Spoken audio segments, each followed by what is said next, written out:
അല്ലാഹു നമുക്കതിന്റെ ഭാഗ്യം നൽകട്ടെ. നമ്മളത് ചോദിക്കാൻ പോലും ആരുമില്ല. പക്ഷെ ഹബീബായ റസൂലുള്ളാഹി നമുക്ക് കൊതി തന്നു. നിബിധങ്ങൾ കൊതിതരാണ് ഹൃദയങ്ങളിലേക്ക്. ഏതുപോലെ നിബിധങ്ങൾ നമുക്ക് മറ്റൊരു കൊതി തന്നിട്ടുണ്ട്. എന്താണ് ആ കൊതി എന്നറിയുമോ?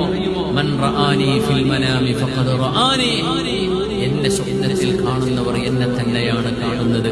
ഫഇന്നഹു ലാ യതമത്തലു ബി ശൈത്താൻ. എന്റെ രൂപത്തിൽ പിശാചിന് വരാൻ കഴിയില്ല. ഹബീബ് കൊതിപ്പിക്കുകയാണ് നമ്മളെ. ഹബീബിനെ കാണാൻ കൊതിപ്പിക്കല്ലേ. നിങ്ങൾ എന്നെ സ്വപ്നത്തിൽ കാണാൻ ആഗ്രഹിക്കണം എന്ന് പറയാണ്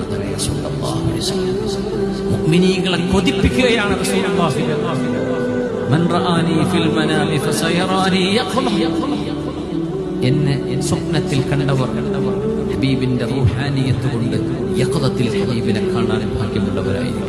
അങ്ങനെ ഹബീബിനെ കണ്ട എത്രയോ മഹാന്മാരുണ്ട്. യഖ്ളത്തിൽ തങ്ങളുടെ ഭൗതിക ശരീരമല്ല, തങ്ങളുടെ റൂഹ് ഹബീബായ തങ്ങളുടെ രൂപം പ്രാപിച്ച് മുന്നിൽ വന്ന് നിൽക്കുന്ന അനുഭവങ്ങൾ ഉണ്ടായ അലിമീങ്ങളുണ്ട്. ആ മഅനയാണ് ഫസയറാനി യഖ്ളതൻ എന്ന് പറഞ്ഞതിനെന്ന് കൊടുത്ത പണ്ഡിതന്മാർ.